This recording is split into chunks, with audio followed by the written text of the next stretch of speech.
Hi guys, welcome back to our life style. Hope you all doing fine. I am also doing fine.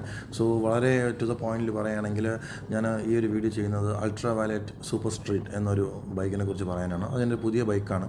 Electric bike മേടിക്കാനുള്ള main കാരണം petrol അടിച്ച് മരിച്ചതുകൊണ്ടാണ്. കഴിഞ്ഞ ഒരു വർഷമായിട്ട് Himalayan 450ൽ ഞാൻ 1,00,000 രൂപയുടെ petrol അടിച്ചത് 25,000 കിലോമീറ്റർ ഓടാൻ വേണ്ടി. അപ്പോൾ ഇതിൽ എല്ലാവരും കാൽക്കുലേറ്റ് ചെയ്ത് നോക്കിയപ്പോൾ പറഞ്ഞു ഇതിന് 10 കിലോ വാട്ട് ബാറ്ററിയുള്ള പാക്കാണ് ഞാൻ മേടിക്കുന്നത്. 10 കിലോ വാട്ട് എന്ന് പറയുമ്പോൾ 10 യൂണിറ്റ്സ്. 10 യൂണിറ്റ്സിന് നിങ്ങൾ 15 രൂപ വെച്ചാൽ പോലും 150 രൂപ വരത്തുള്ളൂ. 150 രൂപയ്ക്ക് 200 കിലോമീറ്റർ ഓടും. ഭയങ്കര ലാഭമാണ്. അതുകൊണ്ട് തന്നെയാണ് അൾട്രാ വൈഡിലേക്ക് പോകുന്നത്. ബട്ട് സെയിം ടൈം ഇതിന് പെർഫോമൻസിനൊന്നും ഒരു ഡ്രോപ്പും ഇല്ലേയും താനും. സോ അതിനെക്കുറിച്ച് പറയാം. ഫസ്റ്റ് ഈ വണ്ടി മേടിക്കുന്നത് കൊച്ചിയിൽ നിന്നാണ്. ട്രിവാൻഡ്രത്ത് ഷോറൂമൊന്നുമില്ല. അപ്പോൾ കൊച്ചിയിൽ നിന്ന് വണ്ടി ഓടിച്ചുകൊണ്ട് വരാണ് ചെയ്തത്. അപ്പോൾ നമുക്കൊരു നമ്മളിപ്പോൾ ഒരു ഇലക്ട്രിക് ബൈക്ക് എന്ന് പറയുമ്പോൾ നമുക്ക് എല്ലാവരും മൈൻഡിൽ വരുന്ന ഫസ്റ്റ് ചോദ്യം റേഞ്ച് എത്രയെന്നാണ്. കമ്പനി പറയുന്നത് 323 ആണ് IDC. പക്ഷേ നിങ്ങൾ ഒരു മയത്തിലൊക്കെ ഓടിക്കുകയാണെങ്കിൽ നമുക്ക് മയമൊന്നുമില്ല, കുറച്ച് പവർഫുള്ളായി ഞാൻ ഓടിച്ചാൽ പോലും നിങ്ങൾക്ക് 250 കുറയാതെ കിട്ടും എന്നുള്ളതാണ് മെയിൻ പോയിൻറ്റ്. എനിക്ക് 200 ആണ് ഞാൻ മൈൻഡിൽ സെറ്റ് ചെയ്തിട്ടുള്ളത്. അതായത് ഒരു പെർസെൻറ്റേജിന് 2 കിലോമീറ്റേഴ്സ്. അതാണ് എൻ്റെ ഒരു റൈഡിങ് സ്റ്റൈൽ. അപ്പോൾ അതിൽ കോംപ്രമൈസ് ചെയ്യാൻ ഞാൻ ഒട്ടും താല്പര്യപ്പെടുന്നില്ല. അതുകൊണ്ട് ഞാൻ 0 to 100 200 കിലോമീറ്റേഴ്സ് അതാണ് എൻ്റെ റേഞ്ച്. നിങ്ങൾക്ക് 250 ഒക്കെ എന്തായാലും കിട്ടും. ടൂറിങ് വേണമെങ്കിൽ 250 കിലോമീറ്റേഴ്സാണ് ഒരു വൺ ഡേ ട്രാവൽ ചെയ്താൽ മതിയെങ്കിൽ you can easily tour on this bike. അതിലൊരു ഡൗട്ടും ഇല്ല. രണ്ടാമത്തെ എല്ലാവരും ചോദ്യം എന്താണെന്ന് വെച്ചാൽ ഇതിൻ്റെ ഈ ടയർ ലൈഫിനെ കുറിച്ചാണ്. കാരണം ഈ എയ്ത്തറോ ഓലേ പോലത്തെ അല്ല, ഇതിൻ്റെ ടയർ കുറച്ച് സോഫ്റ്റാണ്. പിന്നെ 100 Nm ടോർക്കാണ് ടയറിൽ വരുന്നത് കേട്ടോ, ഓൺ ടയറിൽ വരുന്നത്. അപ്പോൾ അതിൻ്റെ പ്രശ്നം എന്താണെന്ന് വെച്ചാൽ ടയർ പെട്ടെന്ന് തേഞ്ഞു പോകും. അപ്പോൾ എൻ്റെ വണ്ടി ഇപ്പോൾ 2,500 കിലോമീറ്ററായി, വണ്ടി എടുത്ത് 1 മാസമായി. ഇതുവരെ വലിയ ടയറിന് വലിയൊരു വെയർ ആൻഡ് ടയർ വിസിബിളി കാണുന്നില്ല. ബട്ട് എല്ലാവരും പറയുന്നതനുസരിച്ചാണെങ്കിൽ 8,000 to 10,000 നിങ്ങൾ ടയർ മാറേണ്ടി വരും. എനിക്കും തോന്നുന്നുണ്ട് 8,000 to 10,000 ടയർ മാറേണ്ടി വരുമെന്ന്. അടുത്തൊരു പോയിൻ്റ് എനിക്ക് ഈ വണ്ടിയെക്കുറിച്ച് പറയാനുള്ളതെന്ന് വെച്ചാൽ ചെയിനാണ് കേട്ടോ. ചെയിന് എനിക്ക് സാധാരണ വണ്ടികളിലൊക്കെ ചെയിനിൻ്റെ ഒരു സ്ലാഗ് എന്നൊക്കെ പറയുമല്ലോ, നമ്മുടെ ഒരു മൂവ്മെൻറ്റ്, അത് ഇതിൽ കുറച്ച് കൂടുതലാണ്. നമ്മളൊന്ന് ചെയിൻ പുള്ളോ പുഷോ ചെയ്ത് കഴിഞ്ഞാൽ ഈ സാധനം നേരെ സ്വിങ്ങാമിലൂടെ ടച്ച് ചെയ്യും. അപ്പോൾ എനിക്ക് പേടിയായിരുന്നു. അപ്പോൾ ഇവർ പറഞ്ഞിട്ടുണ്ട് 40 mm ഒരു മൂവ്മെൻറ്റ് വേണമെന്ന്. പക്ഷേ ഇത് 40 mm ഒന്നുമല്ല, അതിന് കൂടുതലുണ്ട്. അപ്പോൾ ഞാൻ ലൈവായിട്ടൊന്ന് വീഡിയോ എടുത്ത് നോക്കി. റണ്ണിങ്ങിൽ വേറെ പ്രശ്നങ്ങളൊന്നുമില്ല. ബട്ട് സ്റ്റിൽ നമ്മൾ ടച്ച് ചെയ്യുമ്പോൾ അതിങ്ങനെ പോയി സ്വിങ് ആമിൽ പോയി ടച്ച് ചെയ്യുന്നുണ്ട്. മേ ബി ഇത്രയും ടോർക്ക് ഉള്ളത് കൊണ്ട് തന്നെ അത് അതിൻ്റെ ഒരു നീഡാണെന്ന് എനിക്ക് തോന്നുന്നു. പിന്നെ ഇതിൽ അടുത്തൊരു പോയിൻ്റ് എന്താണ്, റീജനാണ്. റീജൻ 9 ലെവൽ ഓഫ് റീജൻ ഉണ്ട് ഈ വണ്ടിയിൽ. റീജൻ എന്ന് പറയുന്നത് റീജനറേറ്റീവ് ബ്രേക്കിംഗ്. നമ്മൾ ആക്സിലേറ്റർ കൊടുത്തു കഴിഞ്ഞാൽ മോട്ടർ തിരിച്ച് ബാറ്ററിയിലേക്ക് ചാർജ് ചെയ്യും. അപ്പോൾ നമുക്കൊരു എൻജിൻ ബ്രേക്കിംഗ് പോലത്തെ ഒരു കോൺസെപ്റ്റ് നമുക്ക് ഈ വണ്ടിയിൽ കിട്ടും. അതിൻ്റെ ഒരു ചെറിയ പ്രശ്നം എന്താണെന്ന് വെച്ചാൽ റീജൻ 9 ആണെങ്കിൽ ഓൾമോസ്റ്റ് വണ്ടി സ്റ്റോപ്പ് ആവും. പിന്നെ 1 and 2, 3 ഒക്കെയാണ് നോർമലായിട്ട് വരുന്നത്. പക്ഷേ റീജൻ 9 ലെവൽസ് ഓഫ് റീജൻ എന്ന് പറയുന്നത് കുറച്ച് ഓവർ ഡൂയിങ് അല്ലേ എന്ന് എനിക്ക് പലപ്പോഴും തോന്നിയിട്ടുണ്ട്. ഒരു 4 or 5 അത്രയും മതിയാവും. അതാണ് കുറച്ചും കൂടി ഈസി കൺട്രോൾ ചെയ്യാൻ. അല്ലെങ്കിൽ കുറച്ച് ടഫായിട്ട് എനിക്ക് തോന്നുന്നുണ്ട്. പിന്നെ റീജൻ ഇട്ട് കഴിഞ്ഞാൽ എന്താ പ്രശ്നം എന്ന് വെച്ചാൽ 90% മേലെ ബാറ്ററി പോയി കഴിഞ്ഞാൽ ഈ സാധനം റീജന് വർക്കാവത്തില്ല. അപ്പോൾ 90ക്ക് താഴെ വരണം. അപ്പോൾ അതുകൊണ്ട് തന്നെ ഞാൻ 90% വരെ ബാറ്ററി ചാർജ് ചെയ്യത്തുള്ളൂ. 90 മേലെ പോയി കഴിഞ്ഞാൽ ഈ റീജൻ വർക്കാവത്തില്ല. റീജൻ വർക്കായില്ലെങ്കിൽ ഇതൊരു ഫ്രീ ഫ്ലോ പോലെയാണ്, ഒരു വെള്ളം ഒഴിച്ചതുപോലെ വണ്ടി അങ്ങ് പോകും. 80 വെച്ചിട്ട് നിങ്ങൾ ത്രോട്ടിൽ ഡ്രിപ്പ് ചെയ്യുകയാണെങ്കിൽ അതിങ്ങനെ 80, 2 സെക്കൻഡ് കഴിഞ്ഞ് 79, പിന്നെ 1 സെക്കൻഡ് 78, അങ്ങനെയൊക്കെയാണ് പോയിക്കൊണ്ടിരിക്കുന്നത്.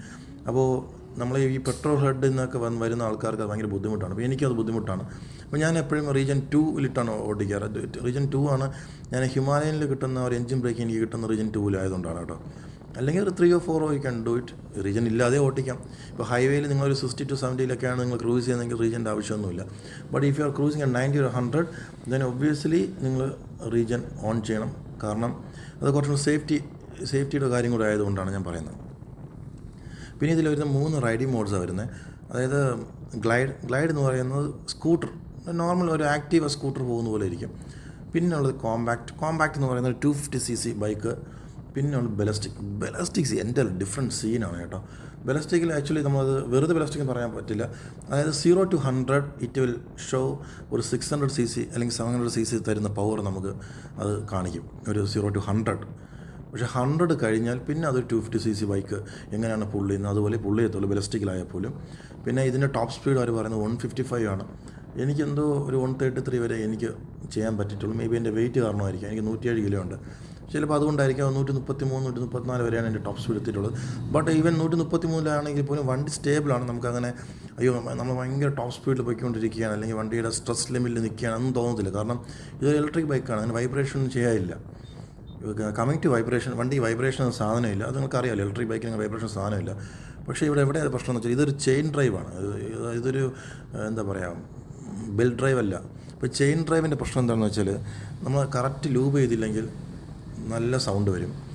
പിന്നെ എനിക്ക് എൻ്റെ ഹിമാലയനിൽ ഇത് കമ്പയർ ചെയ്യുമ്പോഴും എനിക്കിതിൻ്റെ ചെയിൻ പെട്ടെന്ന് റെസ്റ്റ് ആവുന്നതായിട്ട് എനിക്ക് ഫീൽ ആവുന്നുണ്ട്. സൈഡിലല്ല, അകത്തെ റോഡിൽ തന്നെ റെസ്റ്റിങ് വരുന്നതായിട്ട് എനിക്ക് തോന്നിയിട്ടുണ്ട്. പിന്നെ 200 കിലോമീറ്ററൊക്കെ ഞാൻ ചെയിൻ ലൂബ് ചെയ്യാറുണ്ട്. പിന്നെ 200 കിലോമീറ്റർ എന്നെ സംബന്ധിച്ചോളം ഒരു 2-2.5 ദിവസം കൊണ്ട് 200 കിലോമീറ്റർ കഴിയും. സോ എങ്കിൽ പോലും ഞാൻ ഓരോ 2 days once ഞാൻ ലൂബ് ചെയ്യാറുണ്ട്. എങ്കിലും ചില സമയത്ത് റെസ്റ്റിംഗ് ഞാൻ കാണുന്നുണ്ട്, പിന്നെ സൗണ്ടും വരുന്നുണ്ട്, പിന്നെ ക്ലീൻ ചെയ്യാൻ ഭയങ്കര ബുദ്ധിമുട്ടാണ്. അപ്പോൾ നിങ്ങൾക്കൊരു പാഡോക്ക് സ്റ്റാൻഡ് ഇല്ലെങ്കിൽ ഈ വണ്ടിയുടെ ചെയിൻ ക്ലീൻ ചെയ്യുക എന്ന് പറയുന്നത് അത് ചെറിയൊരു ടീഡിയസ് പ്രോസസ്സാണ്. അത് പറയാതിരിക്കാൻ നിവൃത്തിയില്ല. കാരണം സൈഡ് സ്റ്റാൻഡ് ഇട്ട് കഴിഞ്ഞാൽ പിന്നെ ഇത് ഓണാവത്തില്ലല്ലോ, അങ്ങനെ ഒരു പ്രശ്നം കൂടെ ഉണ്ട് ഇതിന്. അപ്പോൾ അതൊരു പോയിൻ്റ് എനിക്ക് പറയണമെന്ന് തോന്നി. പിന്നെ ഞാൻ നേരത്തെ റേഞ്ച് പറഞ്ഞതുപോലെ റേഞ്ച് ഒരുവിധം ബെറ്റർ റേഞ്ച് കിട്ടുന്നുണ്ട്. അപ്പോൾ ഞാൻ ഡെയിലി വീട്ടിലാണ് ചാർജ് ചെയ്യുന്നത്. അപ്പോൾ എനിക്ക് ഒരു അങ്ങോട്ടും ഇങ്ങോട്ടും കൂടെ 80 കിലോമീറ്റർ ഉണ്ട്. 80 കിലോമീറ്റർ എനിക്കൊരു നോർമൽ എങ്ങനെ ഓടിച്ചാലും ഒരു 50% താഴെ എനിക്ക് പോകത്തില്ല, 50% യൂസ് ചെയ്യത്തില്ല. നോർമൽ കേസിൽ ഒരു 30%, 35% ഒക്കെ ഞാൻ യൂസ് ചെയ്യുന്നത്. ബട്ട് സ്റ്റിൽ ഞാൻ വീട്ടിൽ കൊണ്ടുവന്നിട്ട് ഡെയിലി ചാർജ് ചെയ്യാറുണ്ട്. കാരണം 90% വരെ ഞാൻ ചാർജ് ചെയ്യുന്നുള്ളൂ, അതൊരു പോയിൻറ്റ്. രണ്ടാമത് എനിക്ക് ആ ഒരു റിസ്ക് എടുക്കാൻ താല്പര്യമില്ല. കാരണം ഇപ്പോൾ വീട്ടിലെത്തുമ്പോൾ 60% ആണ്. അപ്പോൾ നമുക്ക് പിന്നെ ഒരു 100 കിലോമീറ്റർ കൂടെ ഓടിക്കാൻ പറ്റത്തുള്ളൂ. എനിക്ക് 80 കിലോമീറ്റർ വീട്ടിൽ പോയിട്ട് വരാൻ തന്നെ ഉണ്ട്. പിന്നെ ഏതെങ്കിലും ക്ലയൻറ്റിനെ കാണേണ്ടി വന്നു കഴിഞ്ഞാൽ പിന്നെ ബുദ്ധിമുട്ടായി പോകും. സോ അതുകൊണ്ട് തന്നെ ഞാൻ ഡെയിലി വണ്ടി ചാർജ് ചെയ്യാറുണ്ട്. പിന്നെ ഇതിലൊരു വലിയൊരു 2 നെഗറ്റീവ് ഉണ്ട്. ഒറ്റ നെഗറ്റീവ് രണ്ടിടത്തായിട്ടാണെന്നേ ഉള്ളൂ. ഒന്ന് എൻ്റെ ഫ്രണ്ടിൽ ഫെൻഡർ, ബാക്കിൽ ഫെൻഡർ. ഫ്രണ്ടിൽ ഫെൻഡറിന് ലെങ്ത് ഇല്ലാത്തതുകൊണ്ട് തന്നെ ഈ റോഡ് കിടക്കുന്ന മണ്ണും ചെളിയൊക്കെ വാരി എടുത്തടിക്കും. നമ്മൾ മുഖത്തൊക്കെ വന്ന് അടിക്കും സിമ്പിളായിട്ട്. ടാങ്കിന് മുകളിലൊക്കെ വന്നിരിക്കും. അതായത് ഈ മഴ സമയത്ത് ഫുൾ ചെളി മുകളിലോട്ട് വരും. പിന്നെ കുറേ മണ്ണുകൾ ഇങ്ങനെ ഒട്ടിയിരിക്കും. അപ്പോൾ നമ്മൾ ഈ ചാർജിങ് പോർട്ടിൻ്റെ ഡോറിൻ്റെ ഇടയിൽ പോയിട്ട് ഈ ചെറിയ ഗ്രെയിൻസ് പോലെ ഇരുന്നിട്ടേ അവിടെ പ്ലാസ്റ്റിക്കാണ് വരുന്നത്. ഡോർ അലുമിനിയം മറ്റുമാണ്, പക്ഷേ ഹിഞ്ച് പ്ലാസ്റ്റിക്കാണ്. ആ പ്ലാസ്റ്റിക് കംപ്ലീറ്റ് സ്ക്രാച്ചായി എനിക്ക്. അപ്പോൾ അതൊരു ഭയങ്കര ബുദ്ധിമുട്ടായിട്ട് എനിക്ക് തോന്നിയിട്ടുണ്ട്. അപ്പോൾ അതിന് ഫെൻഡർ എക്സ്റ്റൻഷൻ ഇവരുടെ കമ്പനിയെ പ്രൊവൈഡ് ചെയ്യുന്നുണ്ടെന്ന് പറയുന്നുണ്ട്. സോ അതെനിക്ക് നോക്കണം. പക്ഷേ ബാക്കാണ് വോസ്റ്റ്. കാരണം റിയറിൽ ഹഗ്ഗർ ഓക്കെ, ബട്ട് മഡ് ഗാർഡിന് ലെങ്ത് ഇല്ലാത്തതുകൊണ്ട് തന്നെ ടയറിൽ നിന്നുള്ള എല്ലാ ചെളിയും നേരെ പോയി സെറ്റിലാവുന്നത് ബാക്കിലെ മോണോഷോക്ക് സസ്പെൻഷനിലാണ്. അത് ഭയങ്കര ഡേഞ്ചറസ് ആയിട്ട് എനിക്ക് തോന്നിയിട്ടുണ്ട്. കാരണം അതിൻ്റെ അകത്തൊക്കെ ഡസ്റ്റ് ഈ ചെളിയൊക്കെ ഇരുന്ന് കഴിഞ്ഞാൽ സസ്പെൻഷൻ പെട്ടെന്ന് ഇല്ലാതായി പോകും. അപ്പോൾ അതുകൊണ്ട് തന്നെ ഞാൻ എല്ലാ ദിവസവും രാവിലെ സസ്പെൻഷനിലൊന്ന് വാട്ടർ വാഷ് ചെയ്തിട്ടാണ് വണ്ടി വെളി ഇറക്കുന്നത്. പിന്നെ മൊത്തത്തോടെ വണ്ടി ക്ലീൻ ചെയ്യാൻ കുറച്ച് പ്രയാസമാണ്. കാരണം ഫുള്ളി ഇത് കവേർഡ് ആയതുകൊണ്ട് തന്നെ നമുക്ക് എല്ലായിടത്തും കൈയെത്തത്തില്ല. സോ കുറച്ച് ബുദ്ധിമുട്ടിയാണ് നമ്മൾ വണ്ടി ഞാൻ ക്ലീൻ ചെയ്യുന്നത്. അപ്പോൾ cleaning process is little bit difficult actually. അപ്പോൾ ഞാൻ പറഞ്ഞു വരുമ്പോൾ എല്ലാം നെഗറ്റീവായിട്ടാണ് പറയുന്നത്. പക്ഷേ എങ്കിൽ ഒരു നെഗറ്റീവ് കൂടെ പറയാതെ വയ്യ. കാരണം ഇവരുടെ ഈ ചാർജിങ് സ്പീഡ് അത് ഭയങ്കര അലമ്പാണ്. അപ്പോൾ ചാർജിങ് സ്പീഡ് എന്ന് പറയുന്നത് കുറച്ചും കൂടെ കൂട്ടണം. അപ്പോൾ നമുക്കതിന് ഓപ്ഷൻസൊന്നും ഇല്ല. ഈ ചാർജർ ക്യാരി ചെയ്തേ പറ്റത്തുള്ളൂ. ഗണ്ണൊന്നും പ്രൊവൈഡ് ചെയ്യുന്നില്ല. സോ അതൊരു പോയിൻ്റാണ്. അപ്പോൾ നിങ്ങളത് നോക്കിക്കൊള്ളണം. അല്ലാതെ ഇതിൻ്റെ പോസിറ്റീവ് പറയുകയാണെങ്കിൽ ഇതിൻ്റെ പെർഫോമൻസാണ്. ഒരു 600cc ബൈക്ക് നിങ്ങൾക്ക് സിറ്റിക്കകത്ത് ഓടിക്കണം എന്ന 600cc വാങ്ങാനുള്ള പൈസ ഇല്ലെങ്കിൽ this is the good bike you can buy for that. നിങ്ങൾക്ക് അഡ്രിനൽ റഷ് കിട്ടും, നിങ്ങൾക്ക് പൊളിച്ചൊടിക്കാം, ആൾക്കാർ തിരിഞ്ഞ് നോക്കും. കാരണം ഒടുക്കത്തെ സ്റ്റൈലിംഗ് ആണ്. സോ ഇതൊക്കെ തന്നെ ഉള്ളൂ എൻ്റെ അൾട്രാ വയലറ്റിൻ്റെ ഒരു ചെറിയ story. So thanks for watching. Will see you in next video.